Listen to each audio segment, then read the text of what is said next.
Now we're heading to a farm in North Canterbury, where farmers Tim Hawke and Murray Weaver operate, on a large scale, a composting system that uses fermentation to break down organic waste. Cosmo Kentish Barnes chats with Tim Hawke to find out more. We're in White Rock, which is 22 k's northwest of Rangiora, just under the foothills, and we've got 500 acres here. And I'm since retired in the last 5 years, and Murray Weaver's taken over as leasing the farm, and we work together still in the management. I'm just aware of what's happening and encouraged by what's happening with what Murray's been doing. Yeah. And we are standing beside a huge pile of compost. Yes, it's very different to compost. It's Bokashi, which when you put compost down, you put 100 tonne down, you get about 30 tonne back.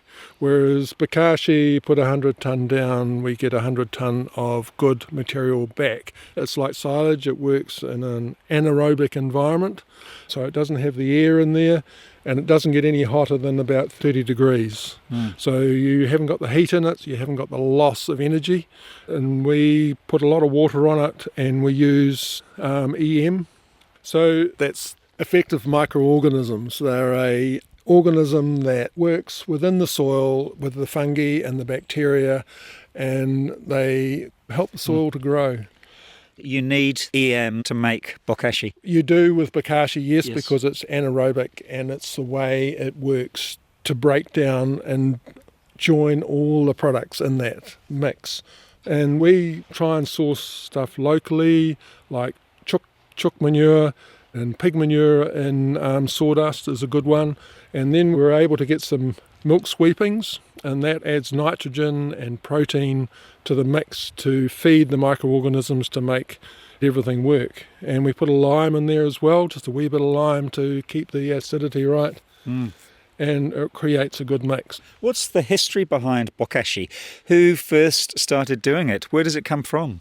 It comes from Japan, and we're very fortunate that we've got a guy in Christchurch, Paul Daly, from Effective Microorganisms New Zealand. Oh, so that's where you get the little bugs from? Yes, and we expand the bugs to make them work. And we use them here in Bokashi as well as a probiotic. We put it on the pasture, and we would use it too with drenching the animals with it, putting it in their water troughs, and it was changing the whole dynamics of the farm. The animals were happier and healthier, easier to handle, and producing more from that. So going back, Tim, why did you first start looking at this Bokashi system? I had a kind of, a what-if moment. I got to a stage where farming, I just couldn't get the number of sheep off mum. I couldn't fatten my lambs the same. I was wondering if this was not an ideal spot for sheep farming. And then I went along to a field day that Federated Farmers organised with Nicole Masters, and Rob Flynn was there from Soil Matters.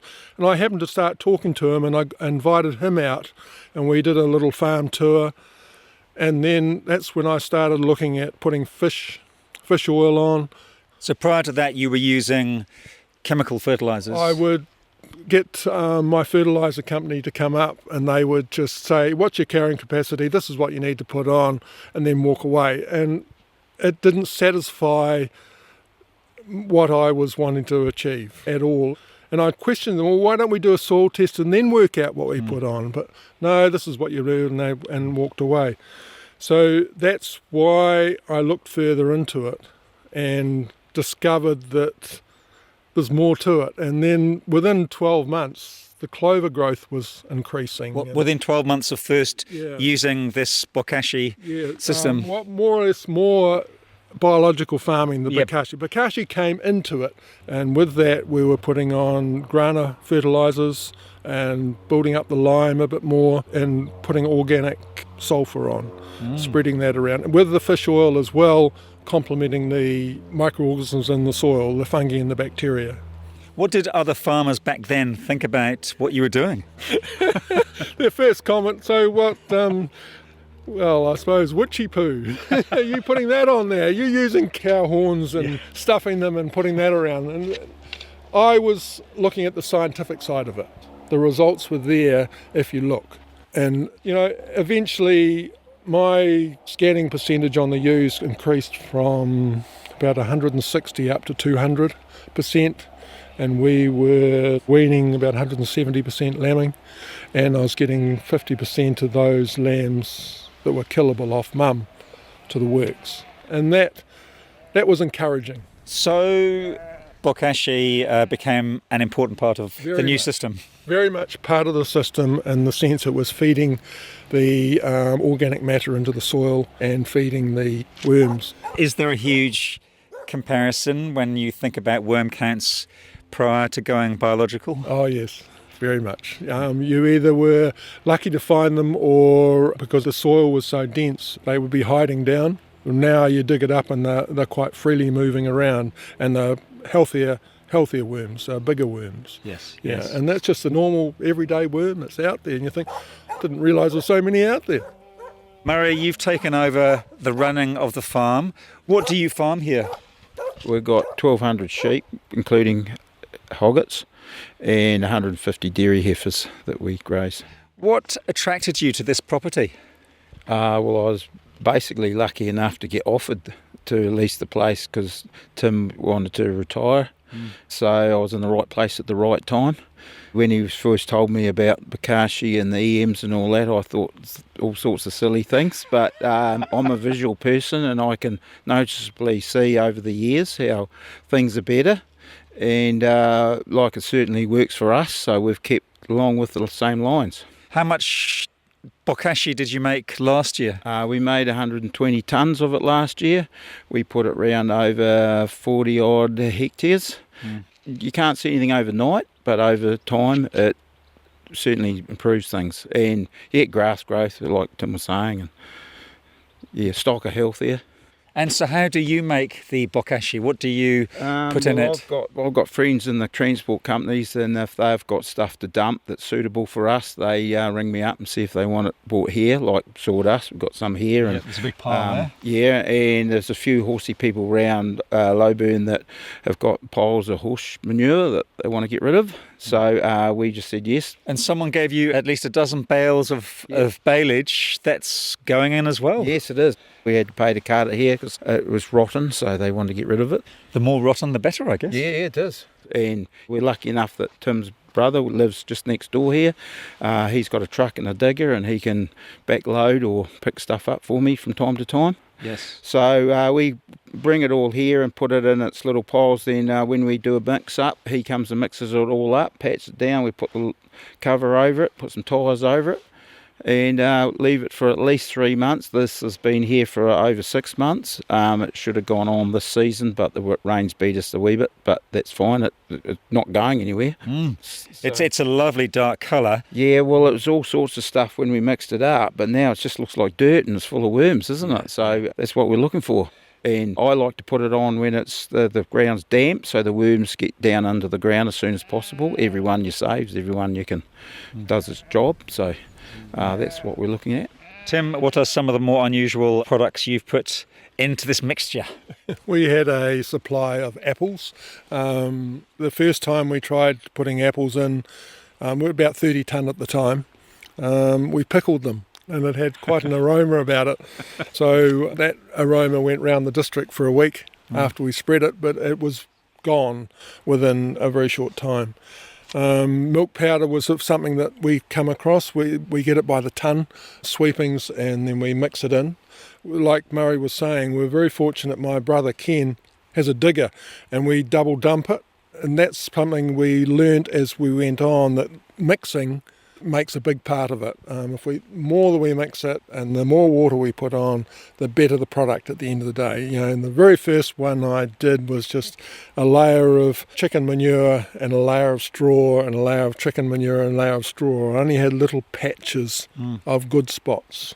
And then, like this last one now, it's like soil when it comes out. And how many tonnes are sitting in front of us here? We estimate 80 tonne. We work on truckloads of material coming in, and we would probably put 6 pods of water on there, so that's 6 tonne of water. So it all adds up, and you can work out how many milk pods of milk powder you put on. So we mix it up that way.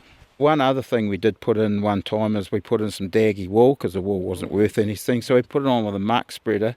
We threw it out on the paddocks and I'm going, oh no, it's not my normal style because I hate seeing stuff lying around all over the place. Yeah. But within a week it had broken down and it was gone.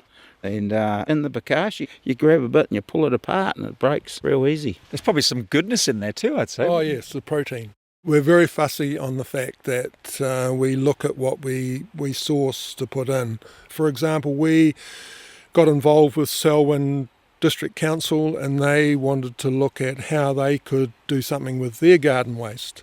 So they brought a couple of truckloads over and we made some Bokashi. But we discovered we had a lot of plastic in it and different types of products, as well as, when you start getting lawn clippings and the like from residential areas, they use a lot of sprays in their gardens, and those sprays don't break down. An example is Versatile. It has a long withholding period, and that's something that would kill a lot of our clovers and things if we're putting it out. Gosh, so you have to be quite careful. Oh, yeah. Yes. Is it cheaper to make Bokashi than to buy chemical fertiliser? Well, I did do my homework a few years ago and it cost me $26 a tonne to get it spread on the paddock. By the time I got it here mixed up, because it's the cartage cost that comes into a lot of it, mixed up, cured and back out onto the land. So it's on a par, it is on a par to solid fertilisers, but the benefits are amazing, what we do get out of it. Murray, if a farmer is listening to this and is thinking, oh, I wouldn't mind trialling some Bokashi, what would you say to them? I was go for it. Yeah. Just not around here, so you take my stuff, that's all. But yeah, no, just go for it. And try a little bit for a start. Look at it for 12 months and just see the difference. You won't see it overnight, but you'll see it within 12 months. And I guess you were lucky because you could come onto the farm and Tim had already set up a large-scale system. Yes, he had, yeah. Yeah, well, when we first came here, we went and dug around in a few paddocks, and some paddocks that hadn't been much on, the root growth of the grass was only down a couple of inches or centimetres.